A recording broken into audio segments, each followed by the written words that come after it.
Hello दोस्तों। इस video में हम विटामिन से संबंधित चैप्टर पढ़ेंगे। विटामिन की खोज किसने की, विटामिन कितने प्रकार के होते हैं और विटामिन की कमी से कौन कौन सी बीमारियां हमारे शरीर में हो जाती हैं, इसके बारे में हम आज इस वीडियो में संपूर्ण जानकारी प्राप्त करेंगे। सबसे पहले हम देखेंगे कि विटामिन की खोज किसने की। तो विटामिन की खोज की कासिमिर फंक ने सन 1912 में। तो आपको याद रखना है कि विटामिन की खोज करने का श्रेय जाता है कासिमिर फंक। सन 1912 में इन्होंने खोज की थी। अब विटामिन जो होते हैं वो क्या होते हैं। विटामिन एक प्रकार के कार्बनिक कंपोनेंट्स मीन्स पदार्थ होते हैं जो शरीर की उपापचयी क्रियाओं के लिए बहुत ही आवश्यक होते हैं। कहने का तात्पर्य है कि विटामिन जो होते हैं वो एक प्रकार के कार्बनिक भोज्य पदार्थ होते हैं जो शरीर में होने वाली जैविक क्रियाओं के लिए बहुत ही आवश्यक होते हैं। इसके बाद हम देखेंगे विटामिन के प्रकार। विटामिनों को उनकी घुलनशीलता के आधार पर दो वर्गों में बांटा गया है। पहला है हमारा जल में घुलनशील, दूसरा है वसा में घुलनशील। जल में जो घुलनशील होते हैं वो बी और सी होते हैं। तो याद रखना है आपको कि जो जल में घुलनशील विटामिन होते हैं वो बी और सी होते हैं। दूसरा प्रकार है हमारा वसा में घुलनशील। वसा में जो घुलनशील विटामिन होते हैं वो होते हैं ए डी ई के। इसको याद आप ऐसे रख सकते हैं कि जो वसा में घुलनशील होते हैं वो अडैक। अगर इसको हम बोले तो इसको हम बोल सकते हैं अडैक। यानी जो वसा में घुलनशील होते हैं वो अडैक होते हैं, यानी ए डी ई के। और जल में घुलनशील होते हैं बी और सी।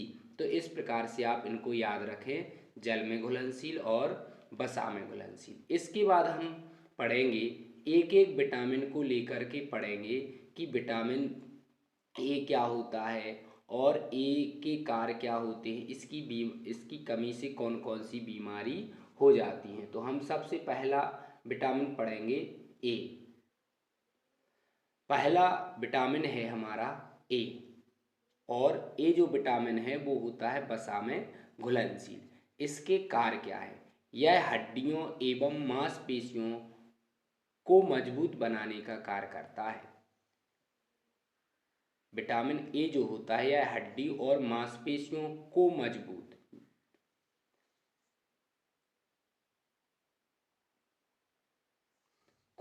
मजबूत बनाता है। दूसरा कार्य है शरीर में कैल्शियम की मात्रा को नियंत्रित करना। तो आपका जो दूसरा कार्य है वो बहुत ही महत्वपूर्ण है। कभी कभी परीक्षाओं में पूछा जाता है कि बताइए कैल्शियम की मात्रा को कौन सा विटामिन नियंत्रित करता है। तो आपको याद रखना है कि जो विटामिन ए होता है वो हमारे शरीर में कैल्शियम की मात्रा को नियंत्रित करता है। विटामिन ए की कमी से होने वाली बीमारी रतौंधी, यानी इंग्लिश में इसको बोलते हैं नाइट ब्लाइंडनेस। तो रतौंधी जो बीमारी होती है वो हो जाती है हमें विटामिन ए की कमी से। इसके अलावा एक रोग और भी हो जाता है जिसको हम बोलते हैं जीरोपिथेल्मिया। ये आँख से ही संबंधित एक रोग होता है जिसको हम बोलते हैं जीरोपिथेल्मिया। तो रतौंधी और दूसरा नाम याद रखना है जीरोपिथेल्मिया। इस विटामिन के स्रोत यानी जो विटामिन ए है वो हमें किन किन पदार्थों से मिल सकता है। तो आप दूध, पनीर, अंडे, गाजर, हरी सब्जियां, यदि आप इनका सेवन करते हैं तो आपको विटामिन भरपूर मात्रा में प्राप्त होगा। रासायनिक नाम। विटामिन ए का रासायनिक नाम होता है रेटिनॉल। तो आपको इसका रासायनिक नाम जरूर याद रखना है। अधिकांश जो परीक्षाएं होती हैं ग्रुप डी की उसमें पूछा जाता है कि विटामिन ए का वैज्ञानिक नाम क्या है। तो आपको याद रखना है रेटिनॉल। दूसरा विटामिन है बी। इसको हम बी कॉम्प्लेक्स भी कहते हैं। तो अगला विटामिन हमारा है बी। इसको बी कॉम्प्लेक्स भी कहते हैं क्योंकि बी विभिन्न प्रकार से पाया जाता है, यानी विभिन्न रूपों में पाया जाता है। और जो विटामिन बी होता है वो हमारा जल में घुलनशील होता है। यानी अभी हमने विटामिन की जो प्रकार पढ़े थे तो उसमें देखा था जल में घुलनशील, तो बी और सी जो विटामिन होते हैं वो जल में घुलनशील होते हैं। अब हम यहाँ पर विटामिन जो बी होता है उसकी प्रकार भी पढ़ेंगे, उसके स्रोत भी पढ़ेंगे और उससे होने वाली बीमारियां भी हम पढ़ेंगे। तो सबसे पहला जो विटामिन होता है वो होता है विटामिन बी 1। यानी जो बी का जो प्रकार है पहला वो है बी 1। इसका रासायनिक नाम होता है थायमीन। तो आपको याद रखना है कि जो बी 1 विटामिन होता है वो उसका रासायनिक नाम थायमीन होता है। स्रोत है साबुत अनाज, बादाम, मछली, बिना पॉलिश दाल आदि। यानी कि जो स्रोत होते हैं इन स्रोतों से हमें विटामिन बी 1 भरपूर मात्रा में प्राप्त होता है। इससे जो बीमारी होती है वो होती है बैरी बैरी। तो याद रखना है कि बैरी बैरी नामक जो बीमारी होती है वो बी 1 यानी थायमीन नामक विटामिन से होती है। दूसरा हमारा है राइबोफ्लेविन बी 2। तो दूसरा विटामिन है हमारा बी 2। इसका रासायनिक नाम होता है राइबोफ्लेविन। इसके स्रोत है अंकुरित गेहूँ, मशरूम, हरी सब्जियाँ, दूध, पनीर आदि। और इससे बीमारी होती है त्वचा जीभ का फटना। यानी त्वचा और जो जीभ होती है वो क्या होती है, फट जाती है विटामिन बी 2 की कमी से। तो आपको याद रखना है कि बी 2 का वैज्ञानिक नाम है राइबोफ्लेविन। इसके बाद आता है हमारा अगला विटामिन बी 3 जिसका वैज्ञानिक नाम है नियासिन। बी 3 जिसका वैज्ञानिक नाम है नियासिन और इसका स्रोत है दूध, यकृत, गेहूँ, चना आदि। इस विटामिन की कमी से होने वाली जो बीमारी है वो चर्मदाह है, बाल सफ़ेद होना। यानी यह जो बी 3 होता है वो बालों के लिए भी बहुत महत्वपूर्ण होता है।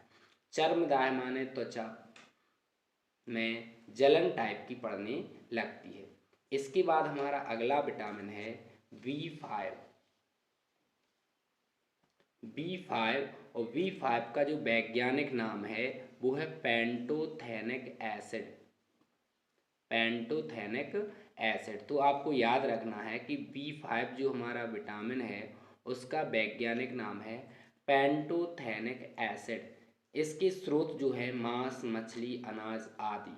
अधिकांश जो हमारा विटामिन बी कॉम्प्लेक्स होता है वो अनाजों से हमें प्राप्त होता है। इससे हमें पेलेग्रा नामक बीमारी हो जाती है। तो याद रखना, कभी कभी पूछा जाता है हाई स्कूल में, पिछली जो एग्ज़ाम हुए हैं उसमें पूछा गया है कि बताइए पेलेग्रा नामक बीमारी किस विटामिन की कमी से होता है। या पूछा जाता है कि विटामिन 5 की कमी से कौन सा रोग होता है, तो पेलेग्रा आपको याद रखना है। इसके बाद है हमारा बी 6 पायरिडॉक्सिन। पायरिडॉक्सिन है, यह हमें अनाज, दालों, केला, सोयाबीन से प्राप्त हो जाता है। चर्मदाह, मानसिक खराबी, यानी जो मानसिक खराबी आ जाती है, मानसिक जो समस्याएं आती हैं वो हमें विटामिन बी 6 की कमी से आती हैं। इसके बाद हमारा अगला विटामिन है बी 7।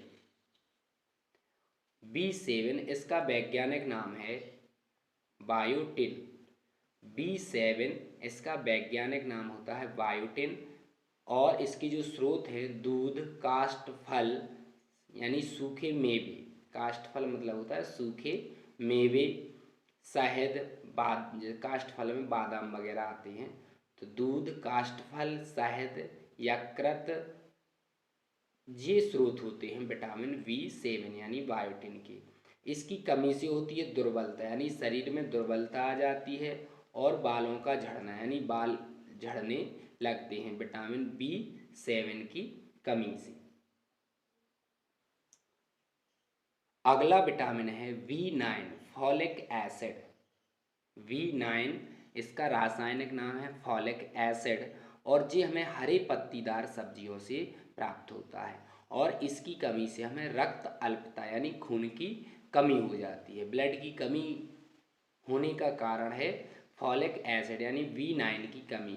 इसलिए हरी पत्तीदार सब्जियां, क्योंकि हरी पत्तीदार सब्जियों में आयरन की भरपूर मात्रा होती है, इसलिए हमें रक्त अल्पता नहीं होती है। तो हमें हरी पत्तेदार सब्जियों का भरपूर सेवन करना चाहिए, जिससे हमारे शरीर में खून की कमी ना हो।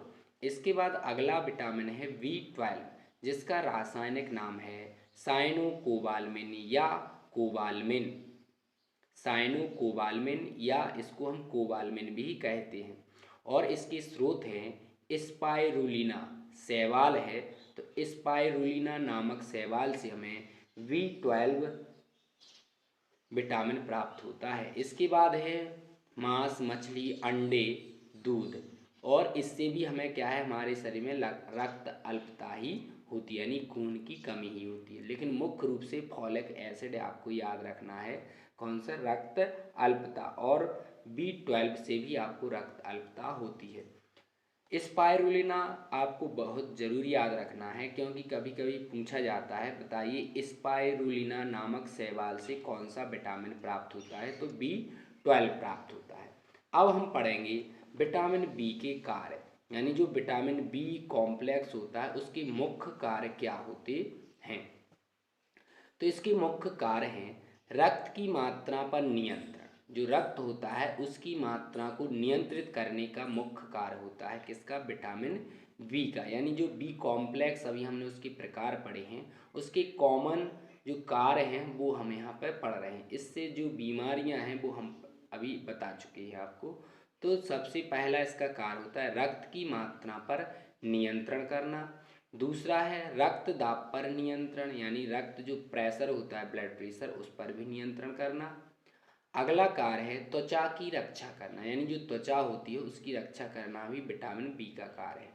अगला है बालों की वृद्धि करवाना, यानी जो बाल होते हैं उनकी वृद्धि करवाने का कार्य भी विटामिन बी का होता है। मस्तिष्क को कार्य करवाना, यानी मस्तिष्क को कार्य कराना, यानी मस्तिष्क को सुचारू रूप से कार्य करवाने के लिए हमें विटामिन बी की बहुत ज़रूरत होती है। अगला विटामिन हम देखेंगे विटामिन सी।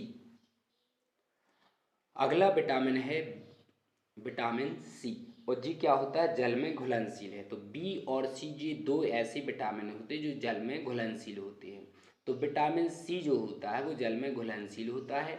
इसका रासायनिक नाम होता है एस्कॉर्बिक अम्ल। तो ये बहुत महत्वपूर्ण है, कभी कभी पूछा जाता है परीक्षाओं में कि विटामिन जो सी होता है उसका वैज्ञानिक नाम क्या होता है, तो एस्कॉर्बिक अम्ल। इसके कार्य है यह हमारी त्वचा के लिए आवश्यक होता है। शरीर की टूटी हुई कोशिकाओं को ठीक करने में बहुत ही महत्वपूर्ण भूमिका निभाता है।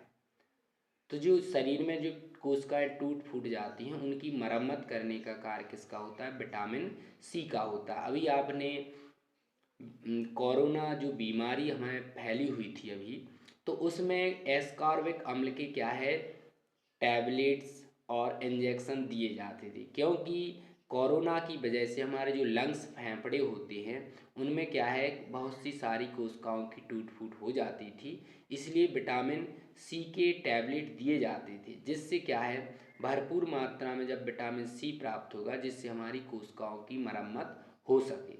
इसलिए विटामिन सी बहुत ही महत्वपूर्ण है। इसकी कमी से यानी बीमारी होती है स्कर्वी। स्कर्वी बीमारी होती है, यानी मसूड़ों जो होते हैं, मसूड़े जो होते हैं उनमें रक्त आने लगता है। इसके स्रोत है खट्टे फल, यानी खट्टे फल जितने होते हैं उसमें विटामिन सी भरपूर मात्रा में पाया जाता है, जैसे नींबू, संतरा, आम आदि। अगला विटामिन है विटामिन डी, और विटामिन डी जो होता है वो वसा में घुलनशील होता है। इसका रासायनिक नाम होता है कैल्सीफेरॉल। तो विटामिन डी का जो रासायनिक नाम होता है वो होता है कैल्सीफेरॉल होता है। कार्य, यह हड्डियों के लिए बहुत ही आवश्यक होता है, यानी हड्डियों को मजबूत करने का काम किसका होता है, विटामिन डी का होता है। दूसरा कार्य है प्रतिरोधक तंत्र के लिए आवश्यक होता है, यानी हमारे शरीर की प्रतिरोधक क्षमता बढ़ाने का कार्य विटामिन डी का होता है। बीमारी, बच्चों में रिकेट्स होता है और वयस्कों में ऑस्टियोमेलेशिया। तो याद रखना है कि बच्चों में रिकेट्स जो नामक जो बीमारी होती है, यानी सूखा रोग जो होता है वो विटामिन डी की कमी से होता है। वयस्कों में हड्डियां जो कमज़ोर हो जाती हैं तो उस रोग को हम बोलते हैं ऑस्टियोमेलेशिया। तो वयस्कों में ऑस्टियोमेलेशिया, बच्चों में रिकेट्स होता है। इसके स्रोत, सूर्य की रोशनी से हमारी त्वचा में ही विटामिन डी का निर्माण होता है। तो सूर्य की रोशनी से ही हमारे शरीर में विटामिन डी की आपूर्ति हो जाती है। तो सूर्य की रोशनी से हमें विटामिन डी, मछली के यकृत में भी क्या है, विटामिन डी भरपूर मात्रा में पाया जाता है। तो ये था विटामिन डी। इसके बाद हम देख लेंगे अगला विटामिन ई। अगला विटामिन है ई, और ई भी क्या होता है, वसा में घुलनशील होता है। इसका रासायनिक नाम है टोकोफेरॉल। विटामिन ई का नाम है, रासायनिक जो नाम होता है टोकोफेरॉल होता है। विटामिन ई के कार्य, यह हमारे प्रतिरोधक तंत्र को मजबूत बनाता है। यानी विटामिन ई का कार्य होता है प्रतिरोधक तंत्र को मजबूत बनाना। बीमारी है जनन क्षमता में कमी, जो जनन क्षमता में कमी होती है वो विटामिन ई की कमी से होती है। तो विटामिन ई हमें भरपूर मात्रा में सेवन करना चाहिए। इसके जो स्रोत होते हैं, तेल, अंडे, दूध, अनाज में पाया जाता है। तो ये क्या होते हैं, इसके स्रोत होते हैं। तो विटामिन ई वसा में घुलनशील, रासायनिक नाम टोकोफेरॉल, प्रतिरोधक तंत्र को मजबूत बनाना, बीमारी है जनन क्षमता में कमी, स्रोत है तेल, अंडे, दूध, अनाज में पाया जाता है। इसके बाद अगला विटामिन है के। अगला विटामिन है हमारा के। के भी क्या होता है, वसा में घुलनशील होता है। इसका रासायनिक नाम होता है फिलोक्यूनन। फिलोक्यूनन होता है इसका रासायनिक नाम। कार्य है, यह हड्डियों और ऊतक के लिए प्रोटीन बनाने में मदद करता है। कार्य है इसका हड्डियों और ऊतक के लिए प्रोटीन बनाने में मदद करता है।